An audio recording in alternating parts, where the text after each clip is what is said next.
সুপারমার্কেটে shopping করতে গেলে আমরা white rice, white bread, pasta, corn, potato, fruit এইসব ফুড আইটেমস দেখতে পাই। আবার কটনের dress, jute bag, wooden furniture এইসবও দেখে থাকি। এই সব কিছুর মধ্যে কমন কানেকশনটা কি তোমরা জানো? White rice, white bread, pasta, corn, potato, fruit এগুলির মধ্যে থাকে স্টার্চ। আবার কটন, জুট, উড এগুলির মধ্যে থাকে সেলুলোজ। স্টার্চ ও সেলুলোজ দুটিই হলো পলিস্যাকারাইড, অর্থাৎ বহু সংখ্যক মনোস্যাকারাইড অণুর প্রকৃতিজাত পলিকন্ডেনসেশনে উৎপন্ন পলিমার কার্বোহাইড্রেট। স্টার্চ ও সেলুলোজ সবচেয়ে গুরুত্বপূর্ণ দুটি পলিস্যাকারাইড, যেগুলি ডি গ্লুকোজ মনোস্যাকারাইডের পলিকন্ডেনসেশনে উৎপন্ন হয়। এবার আমরা আলোচনা করব স্টার্চ পলিস্যাকারাইড নিয়ে। উদ্ভিদ দেহের কন্দ, মূল ও বীজে সঞ্চিত খাদ্য রূপে স্টার্চ থাকে। ধান, গম, যব ও ভুট্টার বীজ রূপে, গোল আলুতে কন্দ রূপে, কিছু সবজি ও ফলে স্টার্চ থাকে। স্টার্চের সাধারণ সংকেত C6H10O5 এবার স্টার্চের ধর্মগুলি জেনে নেওয়া যাক। স্টার্চ একটি অনিয়তাকার, দানাদার, কঠিন পদার্থ। এটি ঠান্ডা জলে অদ্রাব্য। স্টার্চকে জলে মিশিয়ে উত্তপ্ত করলে সান্দ্র ও দুধের মতো দ্রবণ উৎপন্ন হয়, যা ঠান্ডা করলে জেলির মতো জমে যায়। আমাদের প্রতিদিনের জীবনে দেখা ভাতের ফ্যান হলো স্টার্চের জলীয় দ্রবণের কমন এক্সাম্পল।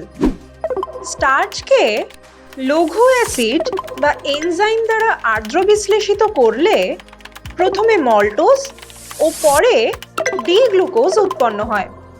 স্টার্চ একটি অবিজারক পলিস্যাকারাইড। স্টার্চের সংযুতিতে দেখা যায় এটি দুটি পলিস্যাকারাইড অ্যামাইলোজ এবং অ্যামাইলোপেকটিনের মিশ্রণ। অ্যামাইলোজ এবং অ্যামাইলোপেকটিন দুটি আলফা ডি গ্লুকোপাইরানোজের পলিমার। স্টার্চে আয়োডিন যোগ করলে সেটি নীল বর্ণ ধারণ করে। উত্তপ্ত করলে এই নীল রং চলে যায়, কিন্তু ঠান্ডা করলে আবার এই নীল রং ফিরে আসে।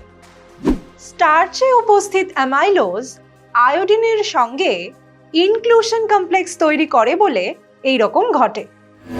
অ্যামাইলোজের গঠনে দেখা যায় এটি আলফা ডি গ্লুকোজের একটি সরল রৈখিক পলিমার, যেখানে একটি আলফা ডি গ্লুকোজ এককের C1 কার্বন আরেকটি আলফা ডি গ্লুকোজ এককের C4 কার্বনের সঙ্গে আলফা গ্লাইকোসাইডিক লিঙ্কেজ দ্বারা যুক্ত থাকে।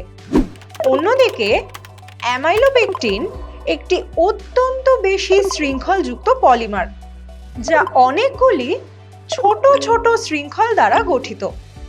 এই ছোট শৃঙ্খলগুলিতে 20 থেকে 25টি গ্লুকোজ একক একটির C1 কার্বন এবং আরেকটির C4 কার্বনের মধ্যে গঠিত আলফা গ্লাইকোসাইডিক লিঙ্কেজের মাধ্যমে পরস্পরের সঙ্গে যুক্ত থাকে। একটি শৃঙ্খলের প্রান্তীয় গ্লুকোজ এককের C1 কার্বন অন্য শৃঙ্খলের আরেকটি গ্লুকোজ এককের C6 কার্বনের সঙ্গে আলফা গ্লাইকোসাইডিক লিঙ্কেজ গঠনের মাধ্যমে যুক্ত থাকে। এর ফলে অ্যামাইলোপেকটিন একটি অধিক শৃঙ্খল বিশিষ্ট গঠন লাভ করে। এরপর আমরা আলোচনা করব সেলুলোজ পলিস্যাকারাইড সম্পর্কে। সেলুলোজকে উদ্ভিদ জগতে সবচেয়ে বেশি পাওয়া যায়। এটি উদ্ভিদের কোষ প্রাচীরের মুখ্য উপাদান। তুলো, কাঠ, পাটে সেলুলোজ থাকে। সেলুলোজের আণবিক ভর 50,000 থেকে 5 লাখ এবং এটি 300 থেকে 3000টি বিটা ডি গ্লুকোজ এককের সমন্বয়ে গঠিত। সেলুলোজ জলে অদ্রাব্য, কিন্তু কিউপ্রিক হাইড্রোক্সাইডের অ্যামোনিয়াকাল দ্রবণে দ্রাব্য। এই দ্রবণে অ্যালকোহল, অ্যাসিড, লবণ যোগ করে সেলুলোজকে অধক্ষিপ্ত করা হয়। এইভাবে সেলুলোজ থেকে কৃত্রিম সিল্ক বা রেয়ন তৈরি করা হয়। এরপর আমরা সেলুলোজের ধর্ম নিয়ে আলোচনা করব। সেলুলোজ একটি অবিজারক পলিস্যাকারাইড।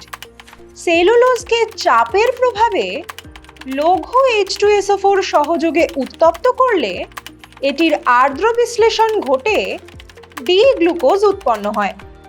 সেলুলোজ ইমালসিন বা সেলুলেজ এনজাইম দ্বারা আর্দ্র বিশ্লেষিত হয়। সেলুলোজের গঠনে দেখা যায় এটি বিটা ডি গ্লুকোজের সরল রৈখিক পলিমার।